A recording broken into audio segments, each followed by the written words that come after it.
Yalla Boker Tov.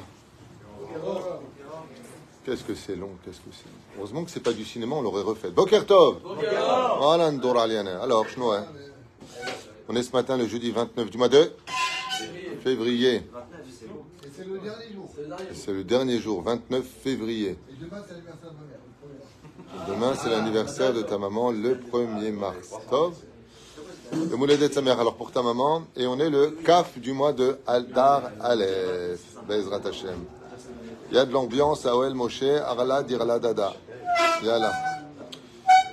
Chiour d'aujourd'hui, acheté pour Tal Myriam Bat Daniela Rachel, pour un bon mazal, réussite au bac, réussite dans ses choix, avec un bon zivoug.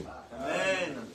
Oh, il fait un beau amen comme ça devrait donner une bonne recette pour cette année, si Dieu veut. Shakadol B'chu Varech et Mishekana et Ashur, donc Beilum Shem, Veiten la Bezrat Hashem, Letal Miriam Bat Daniela Rachel, Mamash Bracha, Rebacha, Ve'atzlacha, Bechol Maseadea, à elle, à celui qui l'a acheté, et à la maman, à Yekara, Shakadol B'chu.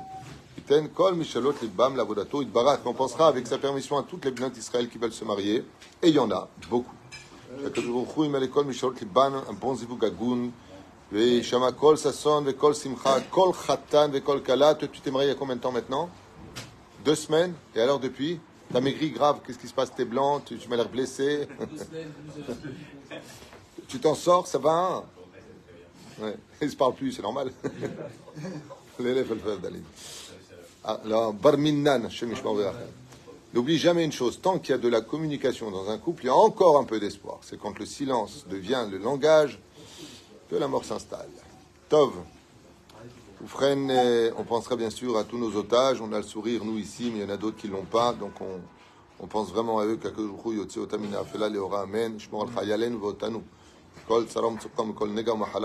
Pour Meir Soufan, te vois danser comme ça et souffrir avec tes jambes, que Dieu te bénisse toi et ton épouse, et qu'on commence tout de suite le chiour. On voit que le professeur Lévy a une chemise à carreaux, donc il se tient à carreaux aujourd'hui, et on commence tout de suite. Be'ezrat Hashem Yitbarach. Tu connais l'histoire du rabbin qui, le matin, il travaillait à la Chevra Kadisha, il enterrait les gens le matin, et le soir, il faisait des choupottes. Alors, quelqu'un qui vient le voir comme ça, il lui dit, mais je comprends pas, c'est passé d'un extrême à l'autre. Le matin, vous enterrez quelqu'un, le soir, vous mariez des gens. Vous ne trouvez pas que c'est un petit peu...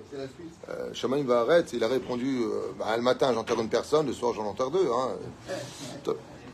Mauvaise blague. Non, très bien. Non, c'est très ça.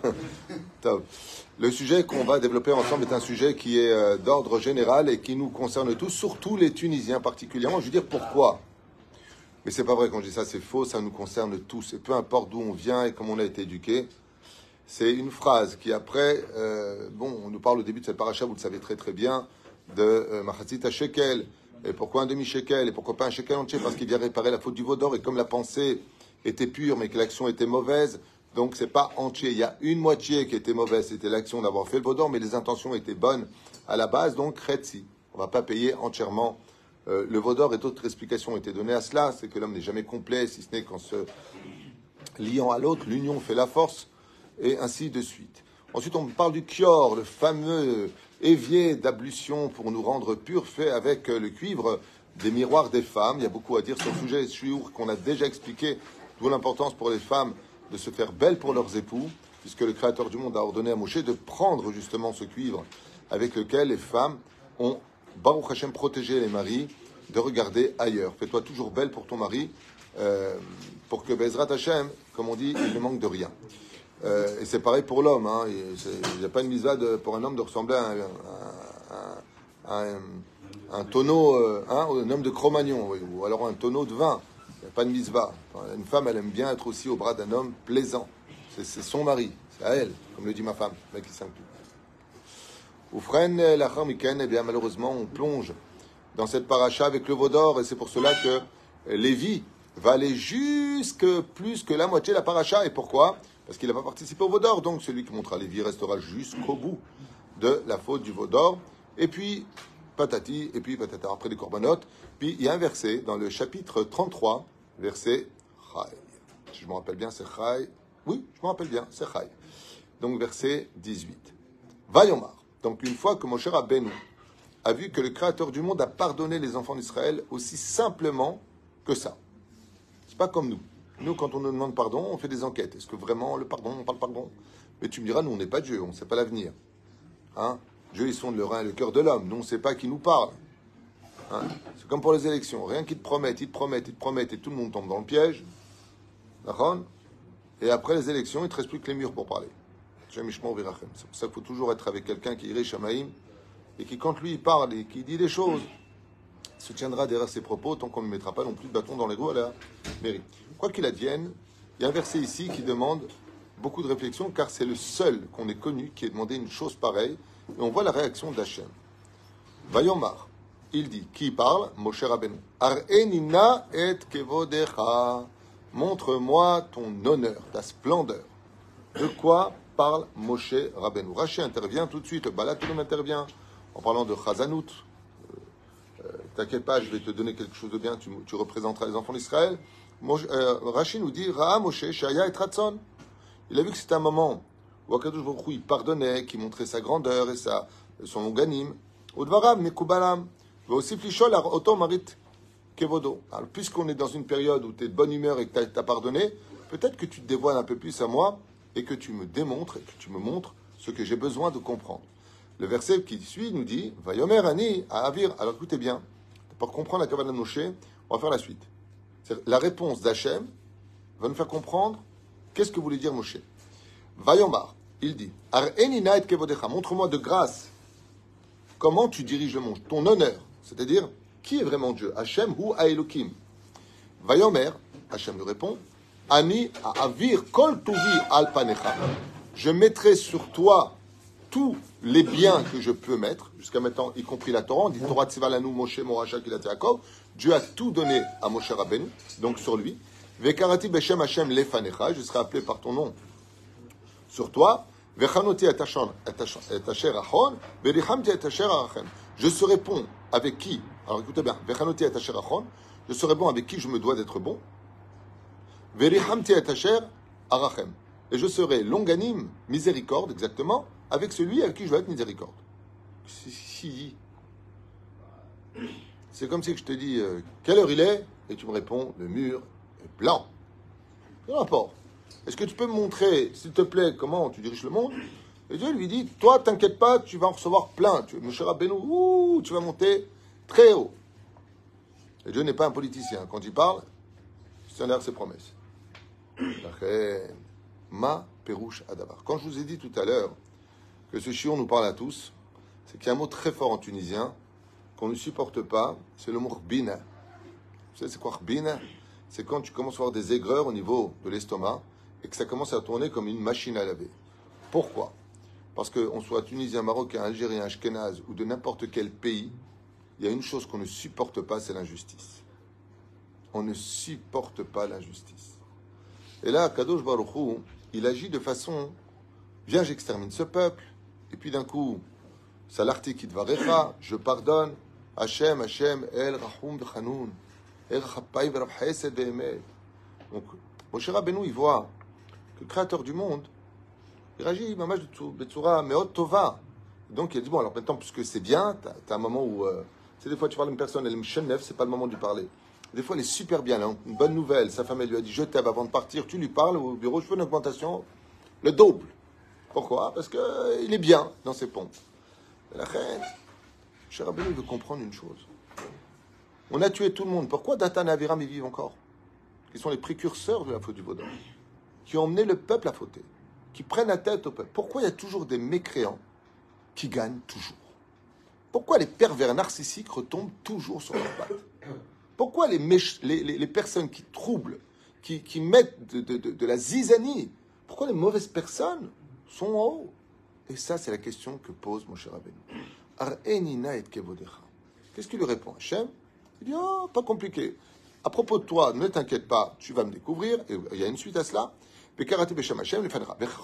Je serai donc bon avec qui je dois être bon. Je serai miséricorde avec qui je dois être miséricorde. Donc, Dieu, est-ce qu'il lui répond à sa question? Non.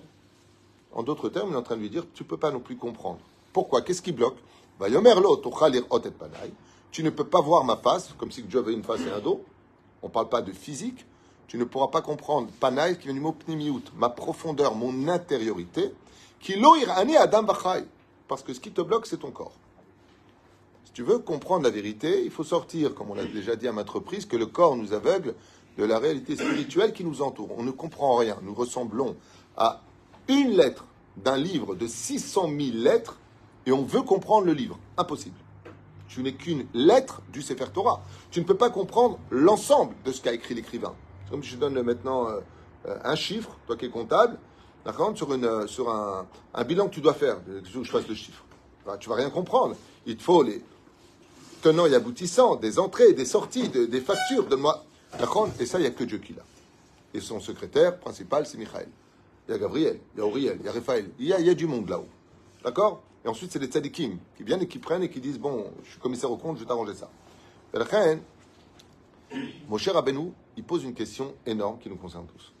Je comprends pas. Mais je comprends pas. Il parle mal, il respecte pas sa femme, il fait ceci, il fait pas Shabbat. Il est là, il trouve du boulot tout de suite. Tac, il achète sa maison. L'autre, elle a fait au moins 15 mecs avant de se marier. Elle a épousé la personne la plus ndouralienne. Et l'autre, qui est Adaïn, Baruch Hashem, préservé, qui jusqu'à ce qu'elle trouve. Makara, po. Makara.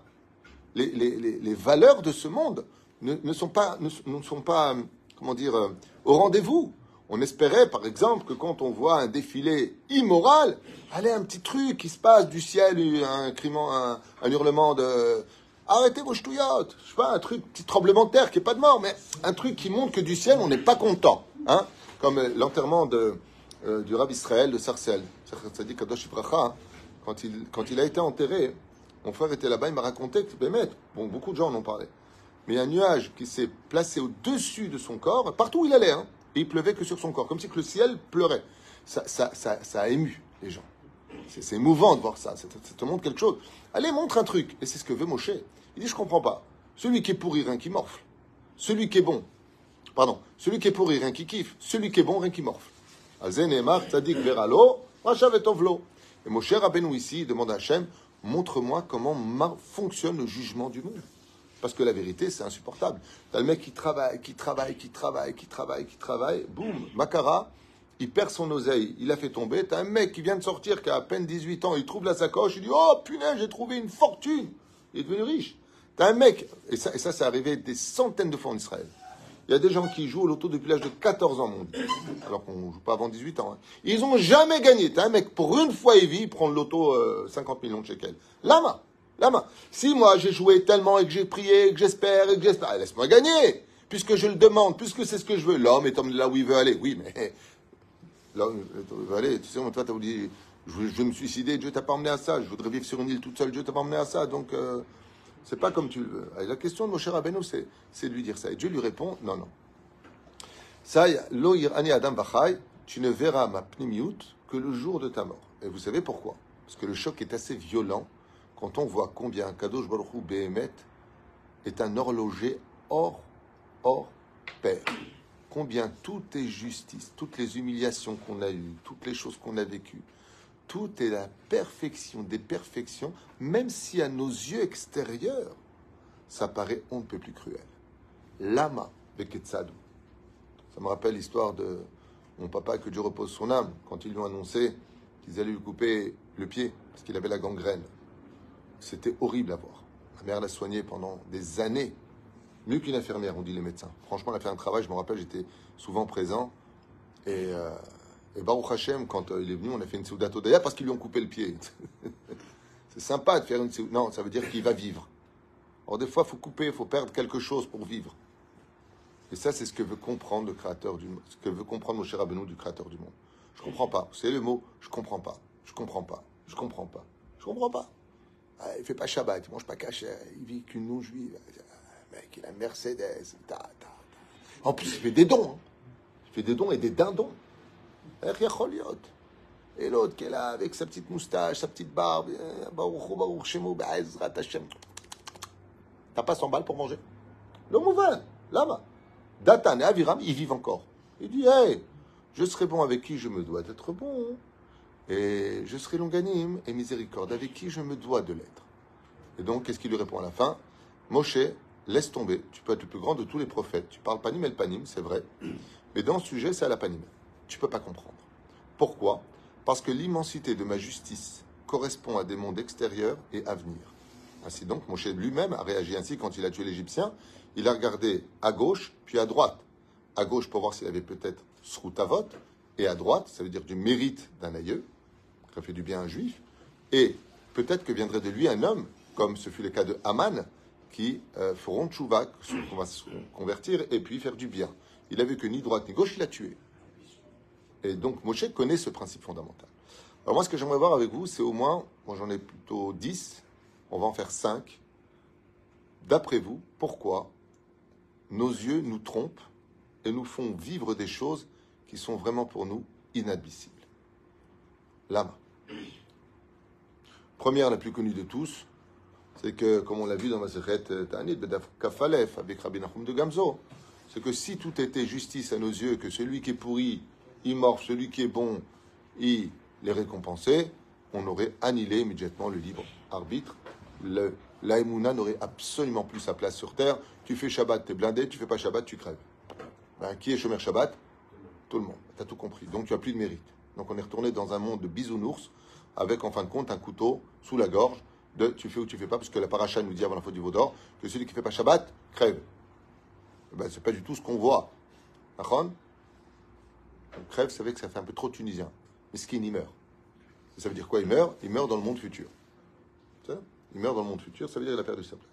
Première chose, bah, tout simplement parce que si les choses étaient tellement claires et mathématiques, 2 et 2 font 4, 4 et 4 font 8, puis 16, puis 32 verroulés, bah, excuse-moi, mais alors dans ce cas-là, tu n'as plus besoin des mounas.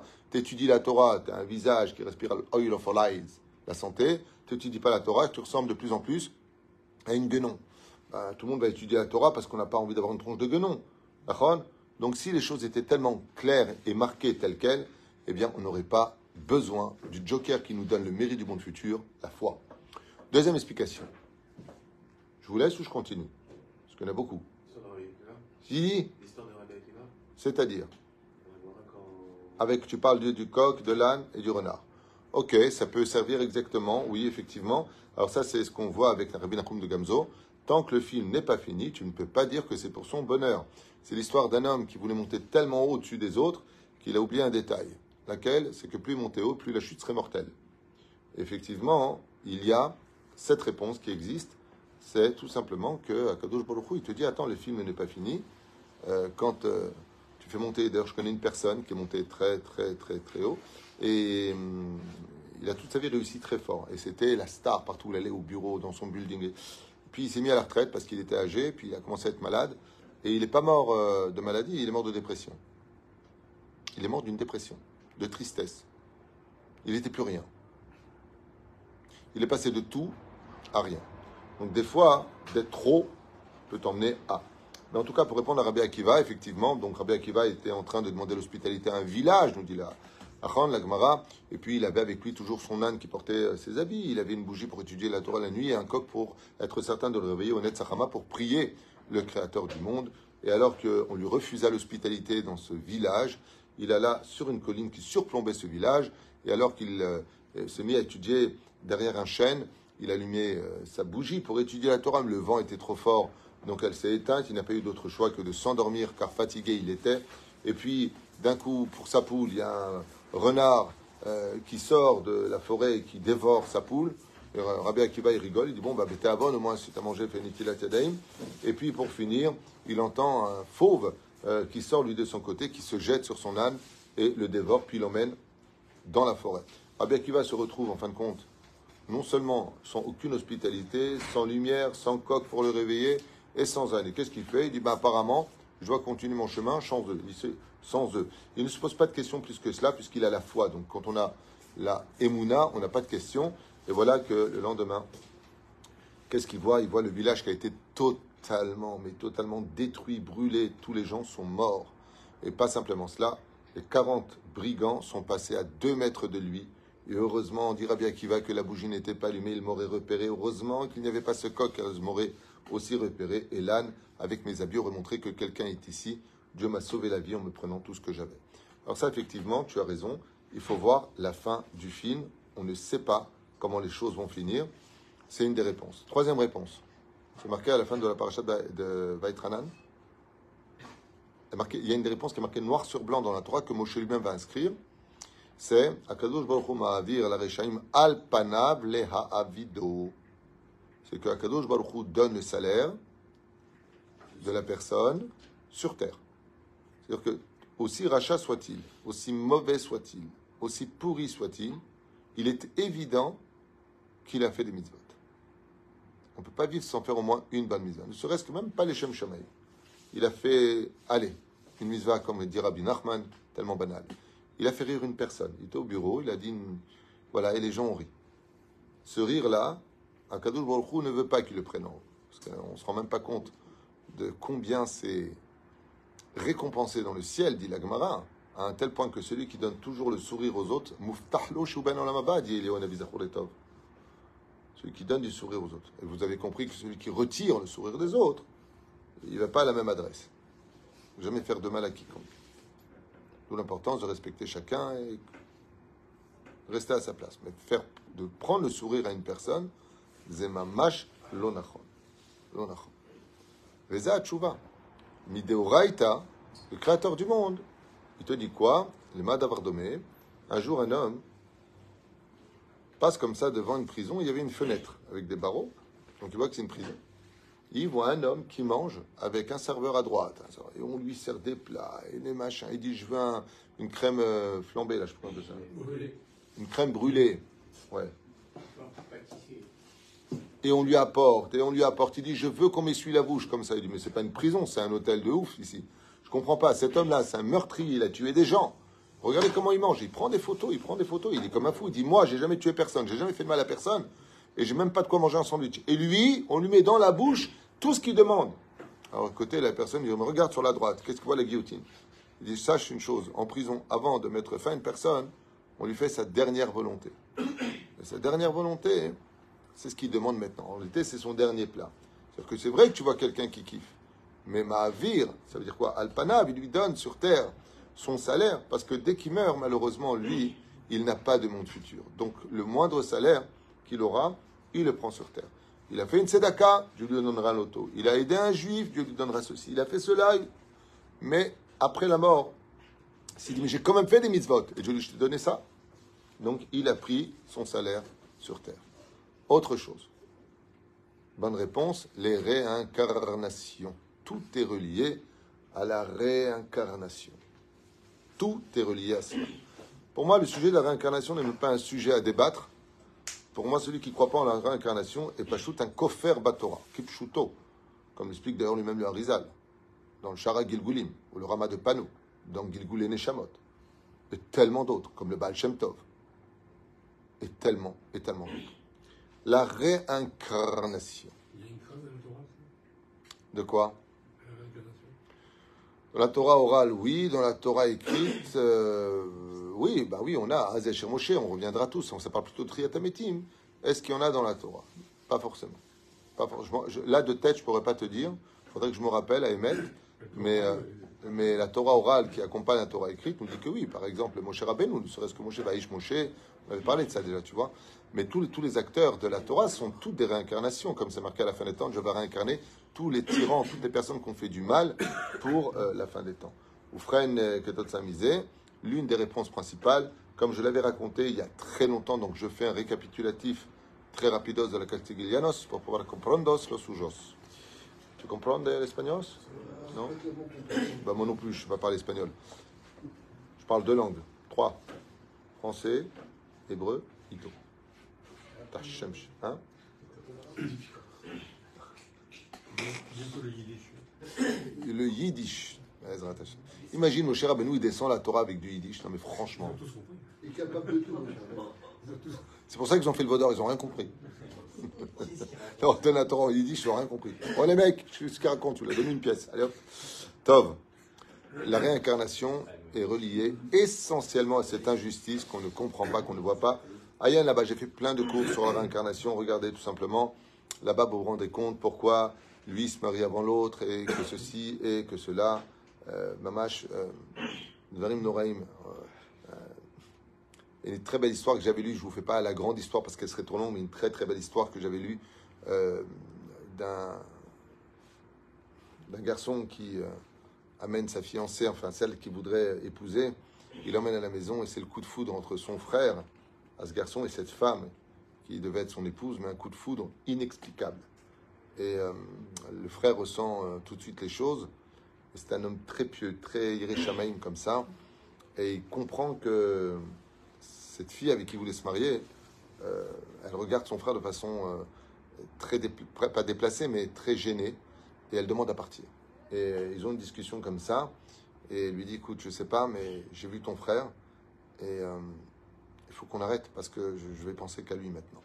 Alors elle dit, ben écoute, si j'étais le chalier d'une mitzvah, surtout pour mon frère, cela me fait réellement plaisir. Voilà, il est très gentil. Pour l'instant, il dit ça. Mais après, il est parti pleurer sa race. Donc, il a fait le shidduch avec son frère, et lui était très très heureux. Mais il est parti voir à l'époque du, je crois que c'était le Baal Shem Tov, ou peut-être pas, je ne sais plus qui c'était, un rav qui avait le roi HaKodesh. Et il lui a expliqué, en lui disant, je comprends pas, je viens pour me marier avec une femme, avec qui j'ai fait un shidduch, bon, il n'y a rien, on est shomer nigué à Kol. Je l'emmène à la maison, et en fin de compte, j'ai apporté le shidduch de mon frère. Pourquoi Dieu fait ça? Il ne peut pas la faire rencontrer directement. Et je ne me rappelle plus qui était ce grand sadique qui lui a dit, si tu lui avais pas pris sa femme dans le Gilgoul d'avant, tu n'aurais pas fait ça. C'est-à-dire, tu es venu réparer ce que tu as fait. Dans la réincarnation précédente, à Emet, cette femme-là, elle était en shidduch. Et toi, tu l'as draguée, tu l'as pris. Et lui a versé les mêmes larmes que tu as versées. La même brbine que tu as eue, c'est ce qu'il a eu. C'est pour ça qu'on avait vu ensemble ce que dit Hillel Hazaken, à la Shalom, qui a vu une goulgolette. Mazé goulgolette, tu te rappelles ce qu'on avait parlé? Goulgolette, c'est le crâne qui gissait dans l'eau. Il a dit, c'est parce que tu as noyé, mais pas maintenant, dans l'ancienne réincarnation, que tu es mort noyé. Et le mot golgolette, c'est la lettre du mot gilgoul. Donc ainsi donc, on voit que le crâne, golgolette, gilgoul, c'est la même lettre. Et c'est pour cela que Bethsem, la réincarnation joue le rôle principal, à émettre, c'est le rôle principal de toutes les injustices. Autre explication. Le système de la tchouva. Hein? Le système de la tchouva, si on fait tchouva de Hava, alors les fautes, elles sont qui Non, on parle de l'injustice là. Fait tchouva b'ava, inématov, c'est ça. Comment tu peux fauter toute ta vie, à la dernière minute, tu fais tchouva de Hava et tu as détruit. C'est pas la question qu'on pose. Je ne comprends pas comment tu le relis à la question. Il y a un côté injuste qu'à la dernière minute de sa vie, il fait tchouva alors qu'il a fait. Non, la question, c'est pas ça. La question, c'est pourquoi il y a des gens mécréants, méchants, pourris, qui kiffent tout, qui retombent toujours sur leurs pattes. Et c'est le cas du pervers narcissique. Dans tous les divorces, ils se sortent toujours la main haute, ils se remarient très vite, tandis que les victimes sont défaites. On a envie de dire Dieu, mais arrête. Regarde ce qu'on subit nous aujourd'hui. On a été agressés, c'est nous les agresseurs. On a été. Tu comprends ce que je veux dire? Tout est renversé. C'est insupportable à vivre. Mais dans tous les domaines, que ce soit familial, même professionnel. Tu es là, tu viens, tu te donnes pendant 15 ans pour une société, tu as un nouveau qui rentre, il est nommé directeur. Oh, et l'ancienneté, qu'est-ce que tu en fais? J'ai prouvé ma fidélité, ma valeur. Pourquoi lui? Lui, il vient de faire un diplôme qui lui donne le droit de... Mais d'accord, mais il fait un diplôme, il n'a pas d'expérience. Pourquoi est-ce qu'un diplôme prévaudrait à l'expérience? C'est beaucoup d'injustices qu'on subit, mais en réalité, tout ça, ça vient d'Hachem. La question, c'est pourquoi?